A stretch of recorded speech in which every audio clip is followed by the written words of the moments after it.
لله الذي بنعمته تتم الصالحات وبفضله تتنزل الخيرات والبركات وبتوفيقه تتحقق المقاصد والغايات. أشهد أن لا إله إلا الله وحده لا شريك له وأشهد أن محمدا عبده ورسوله لا نبي بعده. اللهم صل وسلم وبارك على سيدنا محمد وعلى آله وصحبه النبي الطاهرين أما بعد. فيا أيها الحاضرون المسلمون والذين اتقوا الله وطاعته لعلكم تفلحون. فقد قال الله تعالى في كتابه الكريم: أعوذ بالله من الشيطان الرجيم. بسم الله الرحمن الرحيم. يا أيها الذين آمنوا اتقوا الله حق تقاته ولا تموتن إلا وأنتم مسلمون وتزودوا فإن خير الزاد التقوى. Pertama-tama, mari kita panjatkan puja dan puji syukur kita kepada Allah Subhanahu wa taala yang telah memberikan kita nikmat yang nikmat iman dan Islam dan nikmat sehat walafiat. Karena dengan nikmat tersebut kita dapat melaksanakan sholat Jumat di hari yang mulia. Salawat dan salam kita limpahkan kepada junjungan kita Nabi Muhammad sallallahu alaihi wasallam, pada keluarganya, para sahabatnya yang mengikutnya hingga akhir zaman. Amin ya rabbal alamin. Ma'asyiral muslimin rahimahullah. Dalam kesempatan yang mulia ini, marilah kita bertadabbur dan bertafakkur kepada Allah Subhanahu wa taala. Mari mengingat segala apa yang kita amalkan selama ini dan berusaha meningkatkan keimanan dan ketakwaan kita kepada Allah Subhanahu wa taala. Dalam arti kita berusaha melaksanakan segala usaha yang diperintahkan Allah dan menjauhi segala yang dilarangnya. Semoga kita semua dijadikan oleh Allah Subhanahu wa taala sebagai hamba Allah yang muttaqin dan husnul khatimah. Amin ya rabbal alamin. Ma'asyiral muslimin rahimahullah.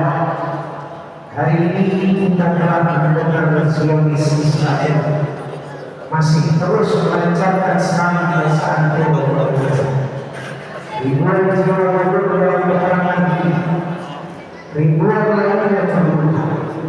Kebengisan kaum penjajah tak cukup sampai di sini. Mereka meneruskan aliran listrik, memotong supaya makanan, air dan energi serta pelanggan masuk ke dalam manusia. Dunia internasional hanya bisa mengecam dan mengutuk. Aturan perang sama sekali tidak diindahkan. Kekejaman kaum penjajah di luar batas nilai-nilai manusia. Ratusan bangunan yang dihuni oleh warga sipil rata dan tanah. Bom terus diluncurkan dengan bantuan dan restu Amerika Serikat, Inggris, Prancis, Jerman, Kanada dan lain sebagainya.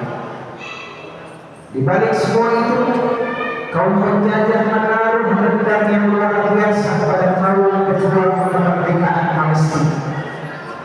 Bahkan mereka menyebut bahwa orang Gaza adalah hewan berbentuk manusia. Sebagaimana seorang Muslim, kita harus tegas dalam bersikap ketika melihat kezaliman Gaza.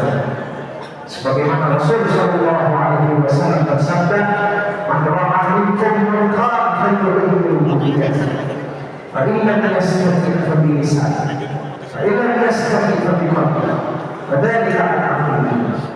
Barang siapa di antara kalian yang melihat kemungkaran, maka cegahlah dan hentikanlah dengan hati. Apabila tidak mampu, maka cegahlah dan hentikanlah dengan lisan. Dan apabila tidak mampu juga, maka cegahlah dan hentikanlah dengan hati. Dan hal ini merupakan buah iman yang paling. Semoga dengan ancaman yang keras ini adalah bukti kita memiliki keimanan dan pembenaran kebajikan yang telah jelas-jelas terlihat di dalam iman.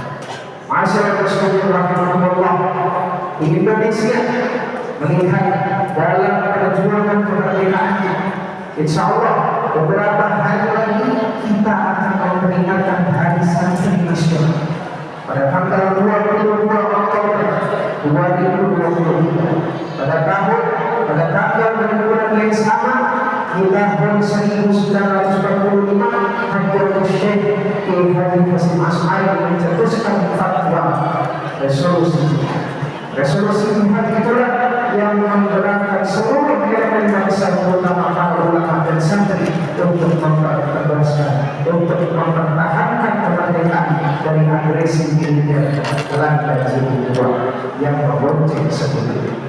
Hingga pada puncaknya terjadilah pertempuran yang luar biasa di Surabaya pada tanggal 10 November 1945 yang kemudian diperingati sebagai Hari Pahlawan Nasional.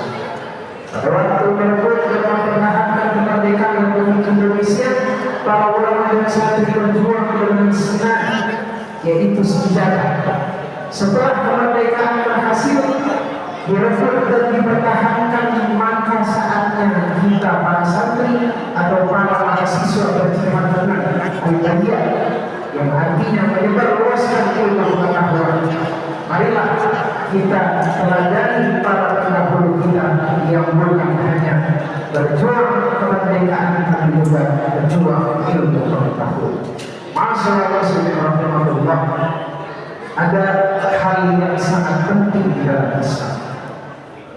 Hal yang sangat penting di dalam Islam ini yang pertama adalah jihad. Ada berbagai macam bentuk, yaitu jihad dan ilmu pengetahuan. Kedua konsep ini memiliki peran mendasar dalam kehidupan seorang muslim dan bagaimana kita menjalani agama kita dengan baik. Jihad di dalam Islam seringkali dipahami secara keliru sebagai perang suci. Namun di dalam Islam jihad memiliki makna yang jauh lebih luas dan lebih dalam. Jihad adalah perjuangan, dan ada dua jenis utama jihad di dalam Islam. Yang pertama adalah jihad nafs, yaitu jihad melawan hawa nafsu, melawan diri sendiri. Jihad ini mencakup perjuangan individu untuk meningkatkan diri mereka sendiri, mengendalikan hawa nafsu, dan menjadi pribadi yang lebih baik sesuai dengan ajaran Islam. Ini melibatkan perjuangan batin dan moralitas. Jihad as-sayf atau perjuangan dengan pedang. Jihad ini adalah perjuangan fisik dalam situasi tertentu, seperti mempertahankan diri dari penindasan dan serangan yang melanggar hak-hak asasi manusia.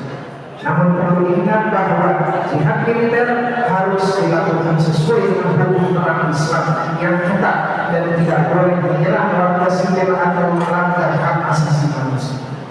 Ilmu pengetahuan di dalam Islam. Di dalam Islam, pencarian ilmu pengetahuan sangat dianjurkan. Rasulullah SAW mendorong umatnya untuk mencari ilmu pengetahuan dan mendalami dan memahami dunia ini di sekitar kita. Beliau Sallallahu Alaihi Wasallam bersabda, mencari ilmu adalah wajib bagi setiap muslim baik laki-laki dan perempuan. Ilmu pengetahuan adalah sarana untuk memahami penciptaan dari Allah Subhanahu wa Ta'ala dan memperluas pemahaman kita tentang dunia. Dalam Islam, ilmu pengetahuan juga digunakan untuk tujuan yang lebih tinggi, seperti memecahkan masalah sosial, masalah medis, masalah lingkungan, serta memanfaatkan peradaban manusia. Ada hubungan antara jihad dan ilmu pengetahuan. Ketika kita melihat hubungan antara jihad dan ilmu pengetahuan di dalam Islam, kita melihat bahwa keduanya bisa berjalan bekerja sama. Ilmu pengetahuan bisa digunakan untuk memahami konflik dan mencari solusi yang lebih damai. Ilmu pengetahuan juga dapat digunakan untuk mengatasi akar penyebab konflik seperti keadilan dan ketidakkesetaraan. Selain itu, jihad an-nafs atau jihad melawan diri sendiri melibatkan pemahaman yang dalam tentang agama dan moralitas.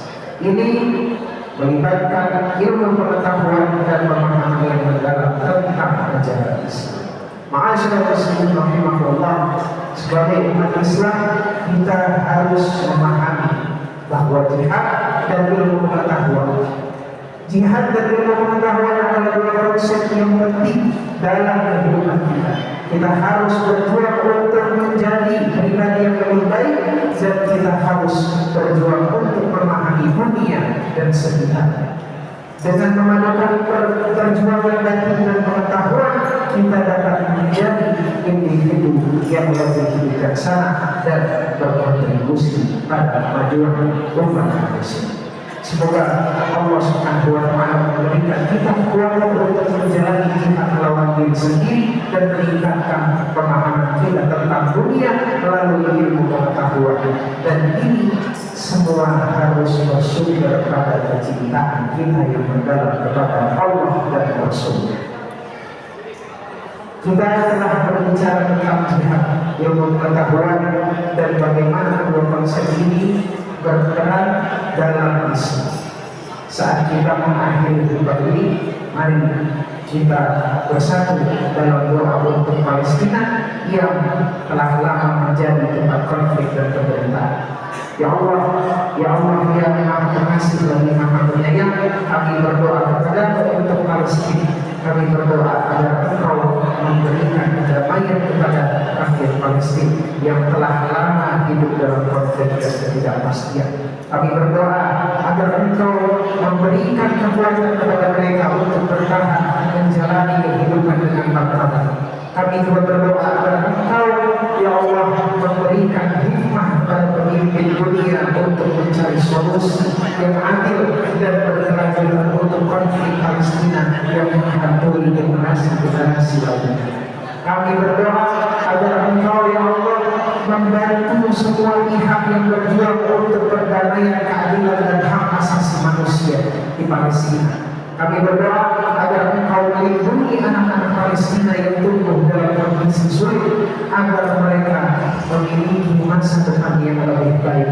Kami berdoa agar Engkau meredakan penderitaan mereka dan mengakhiri kekerasan yang mereka saksikan. Ya Allah, Engkau Maha mendengar doa-doa kami, dan kami berseru kepada-Mu, ya Allah, dengan hati yang penuh rasa kasih sayang.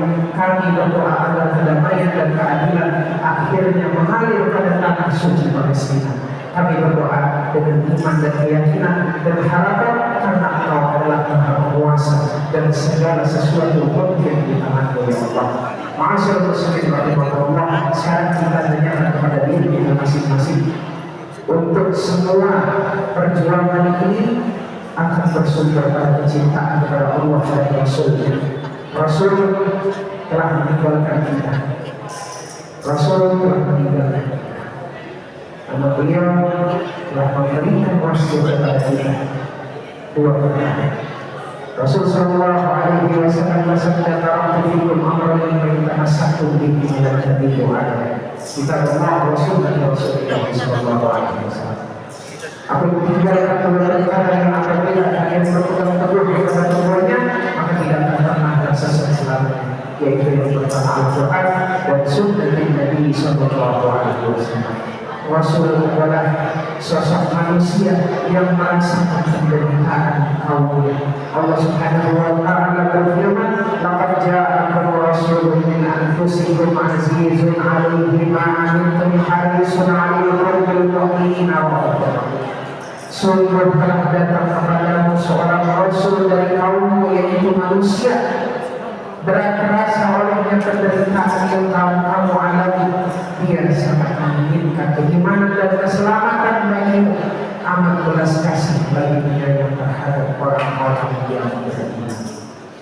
Demikianlah khutbah ini, semoga bermanfaat untuk khotib khususnya dan untuk kita semua umumnya. Semoga kita tergolong umat Nabi Muhammad SAW yang berusaha belajar sunnahnya, lalu mengikutinya dan mengamalkannya dan mengimplementasikannya dalam seluruh aspek kehidupan. Kita berdoa mudah-mudahan semua konflik yang terjadi di Palestina dihilangkan oleh Allah Subhanahu wa Ta'ala, dan kemerdekaan Palestina adalah hal yang pasti.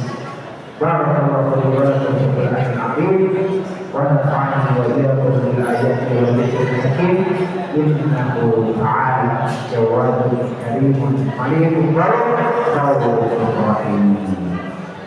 Allahumma shalli ala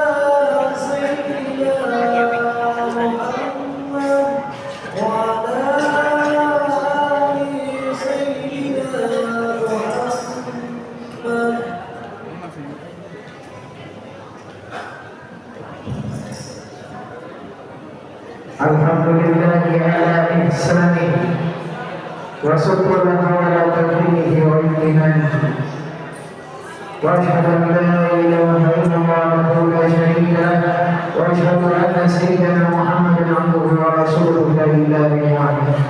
Allahumma salli ala sayyidina Muhammadin wa ala alihi wa ashabihi wa sallim tasliman katsiran. Amma ba'd, fa ya ayyuhan nas ittaqullaha bima amara وانتهوا عما نهى واعلموا ان الله امركم بامر بدا فيه بنفسه وثنى بملائكته بقدسه وقال تعالى ان الله وملائكته يصلون على النبي يا ايها الذين امنوا صلوا عليه وسلموا تسليما. اللهم صل على سيدنا محمد صلى الله عليه وسلم وعلى ال سيدنا محمد وعلى انبيائك ورسولك وملائكته المقربين فرضا. اللهم اعط الخلفاء الراشدين ابي بكر وعمر وعثمان وعلي وعن بقيه الصحابه والتابعين والتابعين له باحسان الى يوم الدين وارض عنا معه برحمتك يا ارحم الراحمين. اللهم اغفر للمؤمنين والمؤمنات والمسلمين والمسلمات الأحياء منهم والأموات. اللهم أعز الإسلام والمسلمين وأذل الشرك والمشركين وانصر عبادك الموحدين وانصر من نصر دين واخذل من خذل المسلمين ودمر أعداء الدين واعلي كلمتك إلى يوم الدين. اللهم ادفع عنا البلاء والوباء والزلازل والمحن وسوء الفتنة والمحن وظهر منها وما بطن عن بلادنا لكل سوى خاصة وسائر البلدان المسلمين عامة يا رب العالمين. اللهم ادفع عنا البلاء في بلاد فلسطين. اللهم ادفع عنا البلاء في بلاد فلسطين. اللهم ادفع عنا البلاء في فلسطين. ربنا آتنا في الدنيا حسنة وفي الآخرة حسنة وقنا عذاب النار. عباد الله إن الله يأمركم بالعدل والإحسان وإيتاء ذي القربى وينهى عن الفحشاء والمنكر والبغي يعظكم لعلكم تذكرون.